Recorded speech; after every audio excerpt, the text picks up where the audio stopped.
இந்து தர்மத்தில் சிவபெருமானுக்குரிய முக்கிய விரதங்களில் மிகவும் மகத்தான விரதமாக மகா சிவராத்திரி கருதப்படுகிறது.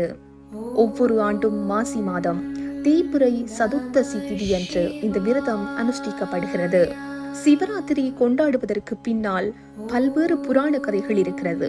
பிரம்மாவுக்கும் விஷ்ணுவுக்கும் இடையில் யார் பெரியவர் என்ற போட்டி எழுந்த போது சிவன் ஒரு பெரும் ஜோதி பிளம்பாக தோன்றினார். அதன் அடி மற்றும் முடியை காண முடியாதபடி நின்ற அந்த நாளை சிவராத்திரி என்கின்றோம். அதே நேரம் சிவபெருமானும் அன்னை பார்வதியும் மணந்து கொண்ட புனிதமான இரவாகவும் இது கருதப்படுகிறது.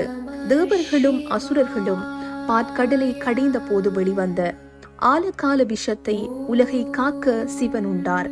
அந்த விஷம் அவர் தொண்டையிலேயே தங்கிவிட அவர் மயக்கமடியாமல் இருக்க தேவர்கள் இரவு முழுவதும் விழித்திருந்து வழிபட்ட இரவே சிவராத்திரி என்றும் பல்வேறு புராண கதைகளில் சொல்லப்படுகிறது.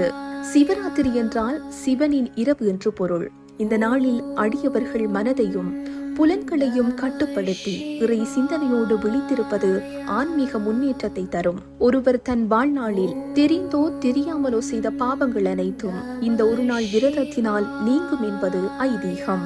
உடல் தூய்மைக்காகவும் மன ஒருமைப்பாட்டுக்காகவும் உணவு உட்கொள்ளாமல் இருப்பது, இரவு முழுவதும் தூங்காமல் விழித்திருப்பது, இது அறியாமை என்னும் உறக்கத்திலிருந்து விடுபட்டு ஞானம் பெறுவதை குறிக்கிறது. சிவலிங்கத்திற்கு பால், தயிர், தேன், நெய், இளநீர் மற்றும் சந்தனம் ஆகியவற்றால் அபிஷேகம் செய்வது, இரவு முழுவதும் ஓம் நமச்சிவாய என்ற மந்திரத்தை உச்சரிப்பது. மகா சிவராத்திரி என்பது நம்முள்ளே இருக்கும் ஆன்மாவை தரிசிப்பதற்கான ஒரு வாய்ப்பாகும். சிவமே அன்பு, அன்பே சிவம் என்ற தத்துவத்தை உணர்ந்து ஆணவம், கன்மம், மாயை ஆகியவற்றை விடுத்து இறைவனிடம் சரணடைவதே இந்த நன்னாளின் உண்மையான நோக்கமாகும். இன்றைய தினம் இலங்கையில் உள்ள பல சிவாலயங்கள் மற்றும் ஏனைய ஆலயங்களிலும் சிவராத்திரி விரத விசேட பூஜை வழிபாடுகள் ஏற்பாடு செய்யப்பட்டிருக்கின்றமை குறிப்பிடத்தக்கது.